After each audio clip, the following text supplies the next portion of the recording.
House Republicans say they're going to investigate the cover-up of President Biden's mental decline. Been waiting for that for some time. I'm glad they're getting on it.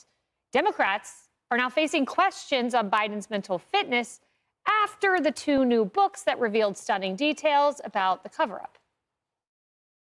Do you think that former President Biden's advisors misled the American people about his capacities? It's hard for me to gauge what the closest advisors of the president were seeing at the time. I can only speak to the interactions that I had with him, which were, in the months leading up to his getting out of the race, largely ceremonial occasions. But I will say this. He made the decision to get out of the race. I think that was the right decision. It's hard for him to gauge. I mean, most of you gauged. We all had the video. I guess Schiff wasn't paying attention. And Governor Tim Walz now backpedaling as well. The party needs to acknowledge that President Biden was not up for the job of running for re-election and that this was a major mistake by the He made that decision. I know, but you all went along with the idea that he was up for it, and he wasn't. And everybody saw it, and the country rejected it. Yeah, well, look, history will tell us to go back on that. That very well could be the case, Jake. What I'm concerned about is learning from those lessons. I would hope we would never do it again, make a mistake, make sure we go through and get someone. Interesting. Well, that's not what he said this past August. Did you discuss it? He's fit for office. Yes, fit for office. President has three and a half years of delivering for us, going through what we've all been through. None of us are denying. Thursday night was a bad performance. It was a bad hit, if you will, on that. But it doesn't impact what I believe he's delivering. So there was Tim Walz defending President Biden. I want to bring up Kamala Harris, who also defended someone she watched for 4 years decline, and yet she defended him this way after that epic Robert Hur report. So the way that the president's demeanor in that report was characterized could not be more wrong on the facts and clearly politically motivated, gratuitous.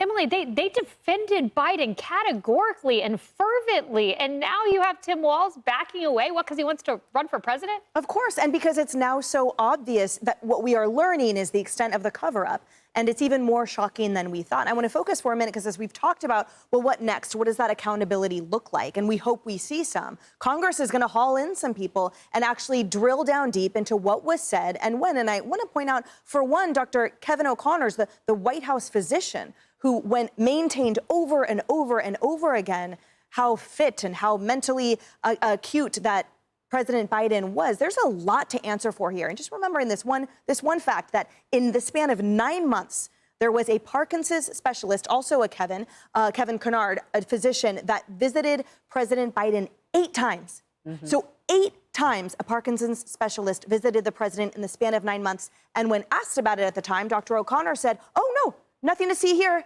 Everything is just fine." Well, I think we've learned now that it wasn't just fine. So what's now not going to be fine is all of them held to account, their feet to the fire, and they can backpedal all they want. You said earlier the Democrats are revealing themselves for who they are. Absolutely. And what they are. But the reality is they have no one for themselves to blame. And I've continued to argue, number one, the blood on their hands of those service members that lost their lives, and every single law should be invalidated. Brian, I'm so glad that Emily brought this up. Kevin O'Connor is the doctor for Biden. He's very close with the family. I'm so glad that Ronnie Jackson is being a big voice and bringing him before Congress. I've been saying since December, asking lawmakers, are you going to let this issue go away, or are you going to investigate? Because this has ramifications for the future. A president in mental decline, it was covered up. Kevin O'Connor telling the New York Post, when asked if he should have a cognitive test or was concerned about the visits, no, he's good. The American people deserve the truth, if not to look backwards, to look forward. And he says, and Ronnie Jackson says he's like a member of the Biden family. So he's covering that up. For the longest time we heard about Woodrow Wilson's stroke and his wife covered it up. That would never happen again, especially in something like 2024 with all these streaming and all the news that we have today. It happened because lawmakers and the people close to him refused to admit what we all saw. He couldn't leave a stage. He couldn't make a speech, couldn't answer a question, couldn't do an interview, couldn't last more than 2 hours, would never be around, would put a lid on early in the day. And I just love what Adam Schiff says, who has zero credibility, how he became senator. California should be so embarrassed. I only talked to him a couple of times in ceremonial situations, at which time did he slur something? And then you have Governor Walz come out and says, history will tell us to look back on that. No, you should tell us. You just left a meeting with him. You were defending him with Shannon Bream saying he's never been better. And the worst thing to happen to the Democratic Party is for them to do well on the midterms in 2022. It gave Biden the ability to say, I could run again. Yeah. Harris, I'm sorry, go ahead. I just want to point out, it's not believable that Adam Schiff saying he could not gauge this. When you had Olivia Nuzzi saying longtime friends of the Biden family who spoke to me on condition of anonymity were shocked to find the president did not remember their names.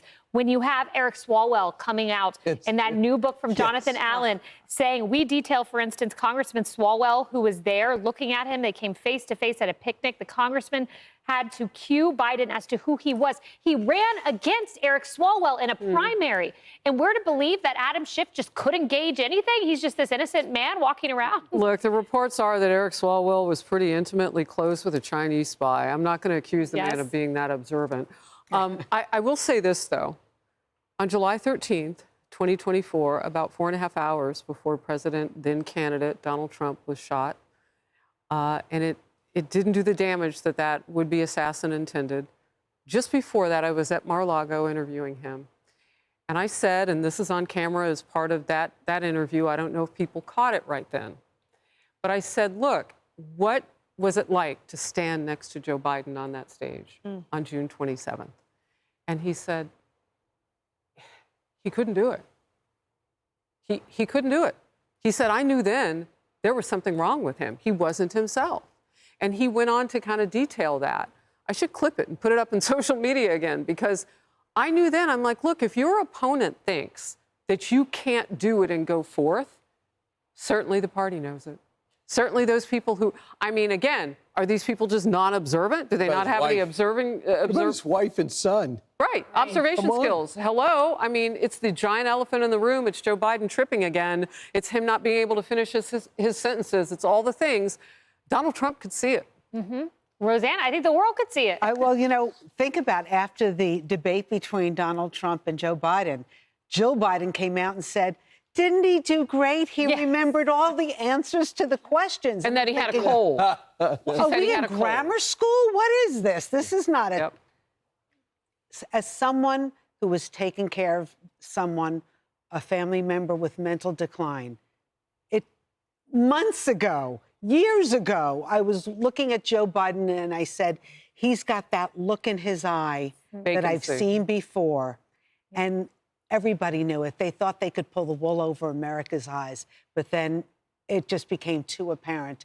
They had to confess that the man was not up for the job. Yeah. And meanwhile, it took book deals for us to get the full and unvarnished truth. Good job, reporters. Hey, everyone. I'm Emily Campagno. Catch me and my co-hosts Harris Faulkner and Kaylee McEnany on Outnumbered every weekday at 12 p.m. Eastern, or set your DVR. Also, don't forget to subscribe to the Fox News YouTube page for daily highlights.